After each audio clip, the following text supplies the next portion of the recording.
Petros, do you know Aramaic? No, I don't know. Okay, so I'm But telling you, show listen to me. Yeah, show me. What shows What I'm is the speaking? name of the man?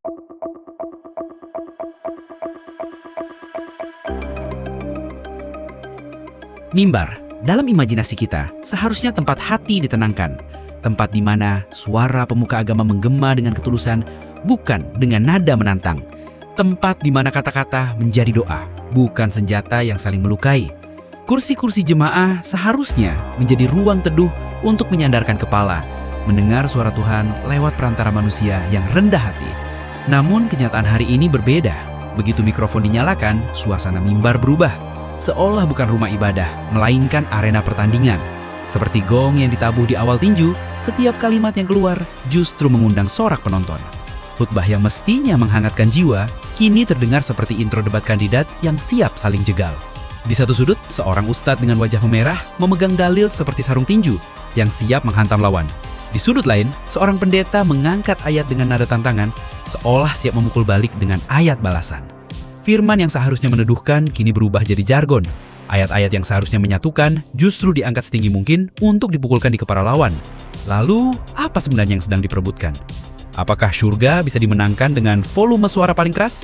Apakah neraka bisa dihindari dengan cara menjatuhkan lawan bicara di hadapan ribuan penonton YouTube? Atau jangan-jangan yang sebenarnya diperebutkan hanyalah tepuk tangan, sorak-sorai, dan komentar netizen yang menuliskan kemenangan agamanya di kolom komentar? Ironisnya, semakin keras mereka berdebat, semakin jauh wajah Tuhan dari percakapan itu. Yang tersisa hanyalah dua manusia yang sama-sama yakin sedang membela kebenaran. Padahal sejatinya mereka hanya sedang menghibur penonton dengan drama paling usang dalam sejarah umat manusia. Drama tentang siapa yang paling benar di mata manusia lain. Dan mungkin inilah ironi terbesar. Saat manusia sibuk menunjuk siapa yang salah, Tuhan justru sedang menunggu siapa yang masih mau mendengar dengan hati yang tenang. Tapi sayangnya, dalam arena tinju bernama mimbar, telinga hanya dipakai untuk membantah, bukan untuk mendengar. Agama yang digadang sebagai rahmat bagi semesta justru kehilangan sejuknya. Dan iman yang selalu dibanggakan penuh kasih, perlahan kehilangan hangatnya. Lalu untuk apa semua debat ini? Jika akhirnya bukan mendekatkan manusia pada Tuhan, melainkan menjauhkan manusia dari sesamanya. Apakah surga memang hanya bisa diraih dengan cara menjatuhkan iman orang lain? Atau jangan-jangan yang dipertaruhkan bukan agamanya, melainkan sekadar harga diri mereka sendiri yang dibungkus dalil Tuhan? Di atas meja, dua kitab terbuka. Alkitab di sisi kiri, Al-Quran di sisi kanan. Keduanya hening, sunyi, tidak pernah saling memaki, tidak pernah saling menuding. Kertas-kertas itu hanya menunggu disentuh dengan rendah hati, hanya ingin dibaca dengan penuh cinta, menjadi penuntun yang menenteramkan jiwa. Namun begitu kamera dinyalakan, keheningan itu pecah. Ayat-ayat yang mestinya jadi pelita berubah menjadi peluru retorika. Firman yang mestinya menghidupkan hati mendadak terdengar seperti pedang yang siap ditebaskan. Seolah-olah kebenaran bisa dimenangkan dengan nada paling tinggi atau dengan kalimat yang paling menusuk hati. Kitab suci tidak pernah berdebat. Yang berdebat hanyalah manusia yang sering merasa paling mewakili Tuhan. Manusia yang sibuk mengutip ayat, tapi sebenarnya sedang membaca dirinya sendiri. Haus pengakuan, lapar pembenaran. Mereka berteriak dengan dalil, tapi gema yang terdengar justru ego yang tak dirasakan mereka sendiri. Di balik live media sosial, kebenaran tidak lagi diukur dari kedalaman iman, tapi dari siapa yang paling fasih melempar ayat seperti permainan kartu truf. Dan penonton dengan mata berbinar menunggu siapa yang kalah telak, siapa yang tidak mampu membalas melempar kartu. Padahal, sejak kapan iman diukur dengan jumlah likes atau jumlah views?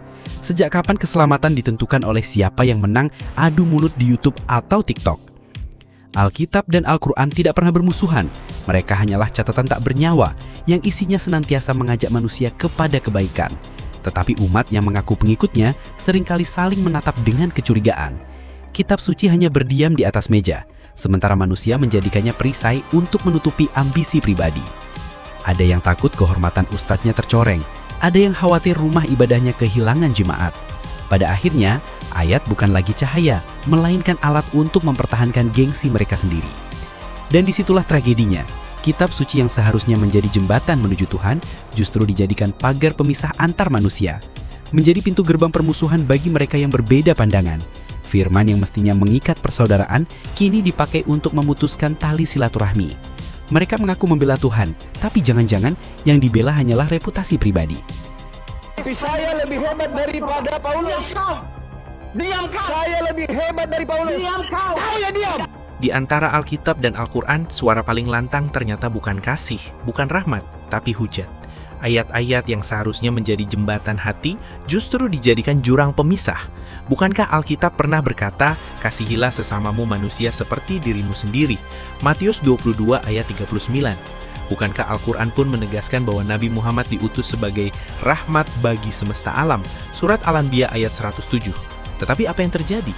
Kata-kata suci itu hanya berhenti sebagai hiasan di dinding gereja atau masjid, tidak pernah benar-benar turun ke jalan, tidak pernah masuk ke pasar, ke kantor, ke ruang debat. Yang terdengar justru suara umat yang saling berebut mikrofon, saling menyindir, saling menjatuhkan. Doa yang dipanjatkan pun seperti asap yang tidak pernah sampai ke langit, karena lebih dulu terbakar oleh api kebencian. Lalu pertanyaan sederhana tapi menyakitkan muncul. Kalau benar Tuhan berbicara lewat kitab-kitab ini, mengapa suara yang terdengar justru lebih mirip suara manusia yang sedang berebut panggung? Apakah Tuhan benar-benar hadir di balik debat itu? Atau mungkin kita hanya sedang mendengarkan gema ego yang dipertontonkan lewat media sosial? Diam kau. Saya lebih hebat dari Paulus. Diam kau. Kau ya diam. Bayangkan sebuah jalan raya penuh mobil. Ada yang bangga dengan sedan Eropa, elegan, mewah, katanya paling aman. Ada yang setia pada SUV Jepang, tangguh, irit, gampang cari bengkel. Masalahnya, para pemilik mobil ini tidak hanya merasa mobilnya nyaman, tapi juga menganggap mobilnya satu-satunya kendaraan yang bisa sampai tujuan akhir. Maka dimulailah debat absurd. Mobil sedan itu paling mulia, SUV paling selamat.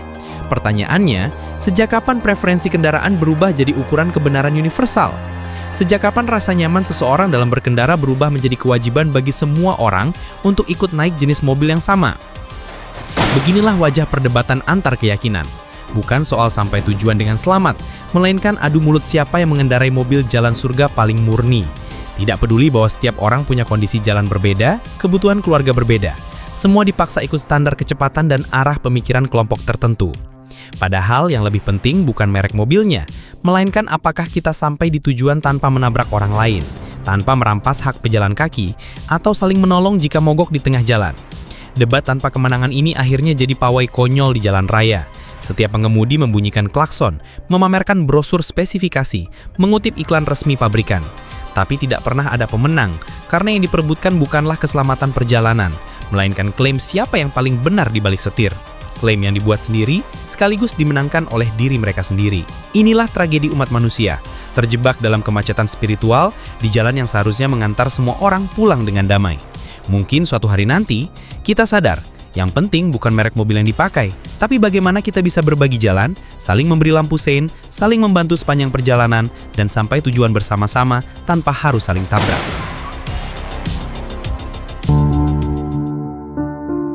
Agama pada mulanya adalah rumah, tempat manusia pulang ketika lelah, tempat jiwa menemukan teduh ketika dunia terlalu gaduh.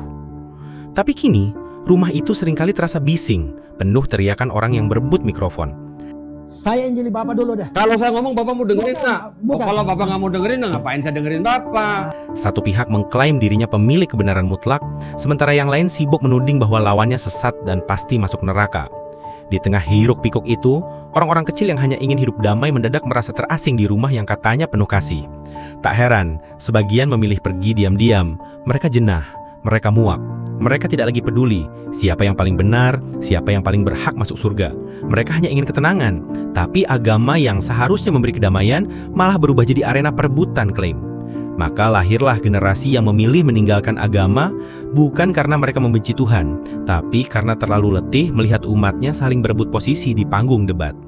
Ironis sekali, di saat mimbar-mimbar semakin lantang bicara tentang kemenangan iman, justru hati-hati yang lelah makin banyak yang keluar barisan. Tuhan tak lagi mereka temukan di teriakan ustadz atau pendeta, melainkan di senyum sederhana orang yang tulus menolong tanpa bertanya agama. Di pelukan sahabat yang hadir saat mereka jatuh, di ketulusan yang nyata, bukan di dogma yang kaku. Mungkin di titik inilah kita harus bertanya, untuk apa beragama kalau akhirnya justru menjauhkan manusia dari kemanusiaannya sendiri? Apalah arti doa panjang kalau hati penuh dengki? Apa gunanya ayat-ayat suci kalau dipakai menutup telinga dari jeritan sesama? Agama seharusnya jadi lilin yang menyalakan terang di tengah gelap. Tapi kalau lilin itu justru dipakai untuk membakar rumah orang lain, jangan heran bila orang memilih berjalan dalam kegelapan. Karena di sana, setidaknya tidak ada api yang melukai. Terima kasih sudah menonton. Terima kasih sudah berani berpikir di saat yang lain terdiam dalam tanya.